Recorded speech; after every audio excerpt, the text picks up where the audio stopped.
The News Channel 20 Sports Desk, sponsored by Route 66 Solar. Now, St. Patrick's Day indicates a lot of things, like a parade and some other festivities, but it also means we are at the end of the first full week of spring sports. Baseball, soccer, basketball, they fill our show, and we start with some Cyclones baseball. Multiple games for the Cyclones on the diamond today, but they opened the day early against Quincy. Charlie Linderman, he's going to slap that to the right side and get a single.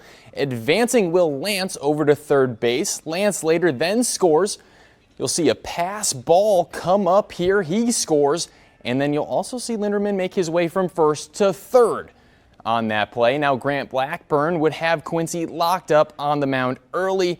Strikeout there, and later a PFP pitcher fielding his position to get over to first for the out. And despite a seventh inning home run from Garrett Smith, his very first, Max Powers would go on to strike out the final batter of the game. Cyclones win this one 8-4. Later, SHG would also go on to beat Quincy Notre Dame 3-1. Now bright and early 10 a.m. start at Lee Field. Springfield Southeast, the home team against Auburn. The Trojans starting out with a magnificent run from Kaylee Gill through the defense, uncontested, and buries it across the goal. Auburn looking to extend their advantage. Haley Brinkley gets it to the center to the freshman. Emmy Divjak barred down, and there was a little confusion at the end of the play about whether it went in. It did count. It went in 4-0. Corner now for Auburn. Gets loose just outside the box. Ayla Steed gets the better of the keeper. Lead now 5-0. And the Trojans would find themselves a sixth goal from Katie Pace. A dominant performance this Saturday morning, and they end up winning this one 6-0. And now Morton taking the trip over to Sacred Heart Griffin to battle the Cyclones on the pitch. 11 a.m. start in this one. SHG not messing around in the first half. Forced an early mistake. Lily White up the field. The pressure in the keeper is unable to maintain it. Poked free into the back of the goal. Cyclones up 1-0. Now later, White tries to get it into the box. It's pushed outside, and Lauren Johannes connects. Her strike finds the twine, and the Cyclones are up 2-0. White again, creating on that left flank, swings it in front of goal, and Ava Hancock finishes it off. The Cyclones hold on to the clean sheet and the win. Final in this one, 3-0.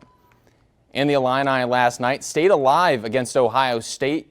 They're back in action against Nebraska. Terrence Shannon Jr. would have a monster impact.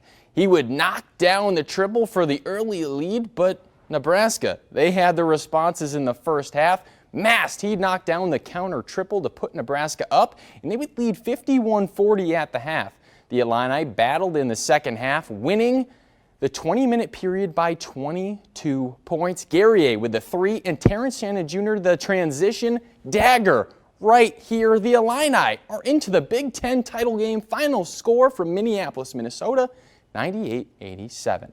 And the Illini join Wisconsin in the Big Ten title game after their win over Nebraska. Wisconsin upsetting top-seeded Purdue, had beat Illinois both meetings this season, is certainly a bonus to the Illini today. Illinois, they played the Badgers earlier this year, and earlier this month actually, and won 91-83. Marcus Damask, a 31-point game in that one.